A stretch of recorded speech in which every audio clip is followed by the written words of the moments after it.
រឿងខ្មោចវិញ្ញាណតាមជាបាបផ្ទះឈើចាស់នៅជីភូមិមេឃងងឹតស្លុបខ្យល់បាក់រវិចនាំមកនៅក្លិនផ្កាចេកក្រៀមសុកនិងមិត្តភក្តិពីរនាក់ទៀតគឺវុធីនិងតុលាបានសម្រេចចិត្តជួលផ្ទះឈើចាស់មួយខ្នងនៅជីភូមិដាច់ស្រយាដើម្បីសម្រាកក្នុងអំឡុងពេលធ្វើដំណើរកម្សាន្តផ្ទះនោះមើលទៅមានសភាពទ្រុឌទ្រោមជញ្ជាំងឈើប្រេះស្រាំនិងមានវល័យរំពាត់ជិតពេលឈានជើងចូលក្នុងផ្ទះភ្លាមពួកគេមានអារម្មណ៍ថាត្រជាក់ស្រើបជើងខ្នងបើទោះបីជាអាកាសធាតុខាងក្រៅក្តៅហប់ក៏ដោយកណ្ដាលអាត្រៀត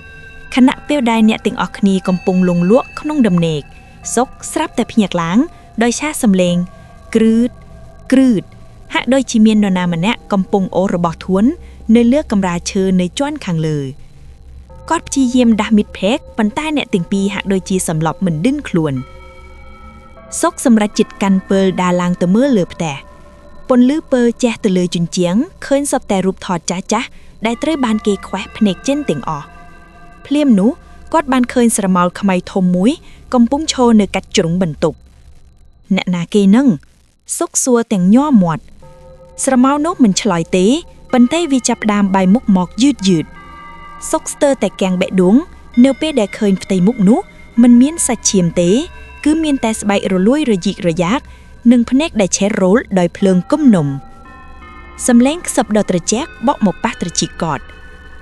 កន្លែងនេះជារបស់អញចេញទៅវិញទៅ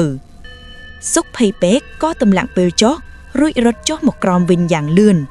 គាត់ព្យាយាមបើកផ្ទះប៉ុន្តែទ្វារនោះហាក់ដូចជាត្រូវបានគេចាក់សោពីខាងក្រៅវុធីនិងតុលាបានភ្ញាក់ឡើងដោយសារសំឡេងស្រែករបស់សុកពួកគេទាំង3នាក់បានជួបជុំគ្នាប៉ុន្តែនៅជុំវិញពួកគេស្រាប់តែលេចចេញនៅវិញ្ញាណជាច្រើនទៀតដែលស្លៀកពាក់ឈុតបុរាណសភាពម្នាក់សុទ្ធតែញៀនរបួសពេញខ្លួន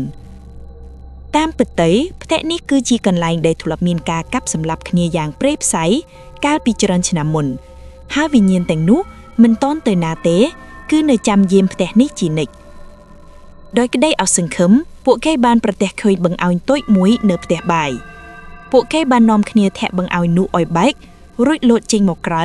រត់សំដៅទៅរកផ្លូវធំដោយមិនងាកក្រោយព្រឹកឡើងអ្នកភូមិបានប្រាប់ពួកគេថាផ្ទះនោះគ្មាននរណាហ៊ានចូលទៅជិតទេ